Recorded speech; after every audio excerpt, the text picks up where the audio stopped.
Masikati akanaka varanda veZimbabwe. Dzave nguva dzedu dziedza nhau dzaBrett Mveti. Asi svondo rineri tirimbochinja nhau dzedu. Maactivists vazhinji, inini chero napfidza wedu, vanogara vachingotaura nezviri kutadzwa nejunta kana kutamburwa kwenyika ndo zvinowanzwa kutaurwa. Tose tinoziva kuti nyika haina kumira mushe. Tose tinoziva vanhu vaya vari kuzvikonzera.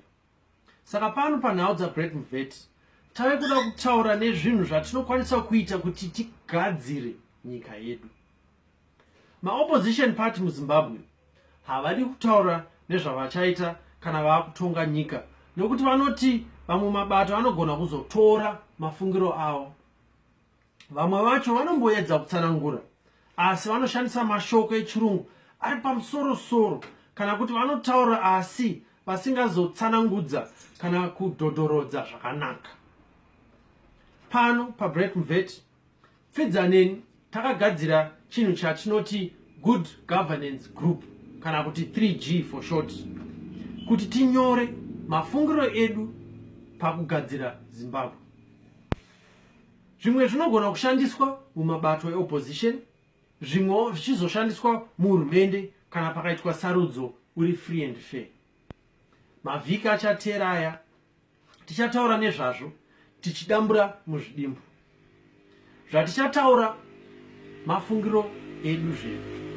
Vamwe vachati zvishandi, kana kuti hazvisi practical, kana kuti muZimbabwe hazvife zvakaitika. Varanda veZimbabwe, kana pane zvatiri kuda kuti zviitike, inini newe tinokwanisa kuzviita. Kana munhu wese muZimbabwe akafarira zvatichataura, chii chitingamise kuti tizvi-implement mumabato edu kana kuti muhurumende chaipo? Hapana.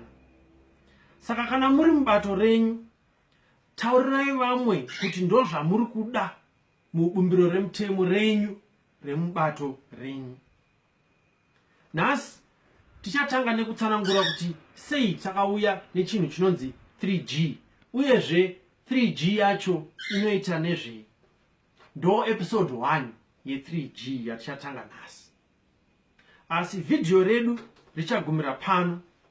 Zve3G tichazonyora muchirungu pamusoro pevhidhiyo, uyezve munonyorwa macomments tichaisa ipapo futi zvakare. Tikada kuzoita vhidhiyo yacho inozogona kunetsa kudownloada, vamwe vari kucomplaina nemagigs nemamegabytes anenge awandisa.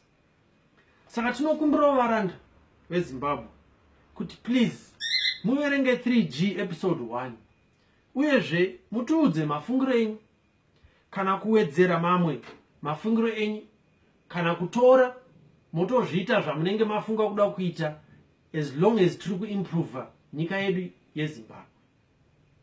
Tinotenda varanda veZimbabwe. Ndo panoperera nhau dzaBrett Mveti yasvondo rineri.